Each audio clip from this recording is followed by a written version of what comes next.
আমার কথা হচ্ছে যে শুধু এই একটা না, জুলাইতে সমস্ত বাংলাদেশে যত মানুষ, যত ছাত্র, যত শিশু, যত বৃদ্ধ, প্রত্যেকের খুনের বিচার চাই। এবং আমি শুরু করলাম, অনেকেই হয়তো ভয় পাচ্ছে, শেখ হাসিনার বিরুদ্ধে মামলা করতে চায় না, অনেকেই হয়তো মনে করছে যে তার অনেক ক্ষতি হবে। আমাকে অনেকেই মামলার আগে বলেছিলেন যে তুমি এটাতে যেও না, কিন্তু শুধুমাত্র বিবেকের তাড়নায় যে এই ছেলেটাকে কেউ কোনোদিন অ্যাটেনশনই দিল না, একটা লোক মারা গেল মাথায় গুলি খেয়ে, কেউ কিছু বললো না, গেলও না তার বাড়িতে। এই জন্যই আমি এই বিবেকের তাড়নায় মামলাটা করলাম। আমার নাম আমির হামজা শাতিল, আমি একজন সাধারণ ব্যবসায়ী, আমার একটা গরুর খামার আছে কল্যাণপুরে। এখনও ফিল করছি না, আমি আমার সাহস নিয়ে থাকবো, এরপরে যা হয় ফয়সালা তো আল্লাহর পক্ষ থেকে আসে, যা হয় এটা হবে।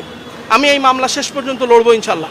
মোহাম্মদপুরের বছিলায় 40 ফিট রাস্তার উপরে যে মামলার যে ভিকটিম একজন মুদি দোকানদার আবু সাইদ, সে রাস্তা পার হওয়ার সময় পুলিশের গুলিতে মাথায় গুলিবিদ্ধ হলে সে ঘটনাস্থলে মারা যায়।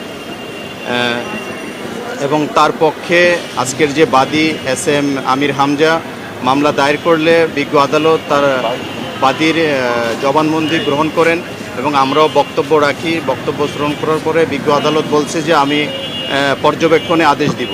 এখনও আদেশ হয়নি, আমরা অপেক্ষায় আছি। শুনানিতে আমরা আর্জিতে যা উল্লেখ করেছি আমরা সে বক্তব্য রেখেছি। আদালত বলছে যে আমি পর্যবেক্ষণে আদেশ দিব।